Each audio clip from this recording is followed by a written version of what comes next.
మీకు ఇంట్రెస్ట్ ఉంటే పోయేటప్పుడు పోతా పోతా అక్కడ చూడండి, అక్కడ నాటబడి ఉన్నాయి. ఇట్లాంటి అవకాశం ఎప్పుడో వచ్చిందని ముందే దేవుడు నాటించి పెట్టాడు అక్కడ. దేవునికి స్తోత్రం కలుగును గాక. హల్లెలూయా. ప్రార్థనా తోటలో కూడా ఒక చెట్టు నాటబడి ఉంది, అచ్చంగా ఒరిజినల్ ఖర్జూరపు చెట్టు.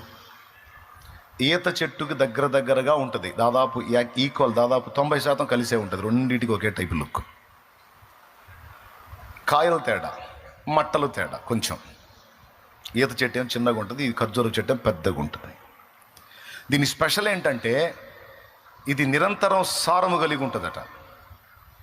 దీనికి వయసు కూడా ప్రాబ్లం లేదు. ముసలితనమందు చిగురు పెడుతూ సారము కలిగి పచ్చగా ఉంటుందంట. ఈ విషయాన్ని మనం చూసినప్పుడు మనం నేర్చుకోదగ్గ పాఠం ఏంటి ఇందులో? ఒకసారి స్తోత్రం చెప్పండి, గట్టిగా చెప్పండి. దేవుడు మన నుంచి కూడా ఆశిస్తున్నది ఏంటంటే, కొంతమంది భక్తి జీవితం సీజన్ లాగా పనిచేస్తుంటుంది. కొన్ని టైముల్లోనేమో భలే విపరీతంగా ప్రార్థన చేయటం, ఆరాధన చేయటం, భక్తి చేయటం, ఆత్మీయత కలిగి ఉంటాం. కొద్ది రోజులేమో సప్పబడిపోవటం, కొద్ది రోజులేమో భక్తిలో ఒక రకమైన ఉజ్జీవం, కొద్ది రోజులేమో భక్తిహీనత.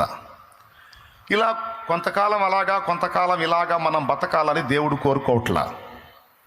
దేవుడు మన నుంచి ఏం ఆశిస్తున్నాడంటే, ఖర్జూరపు చెట్టుతో మనల్ని పోల్చాడు.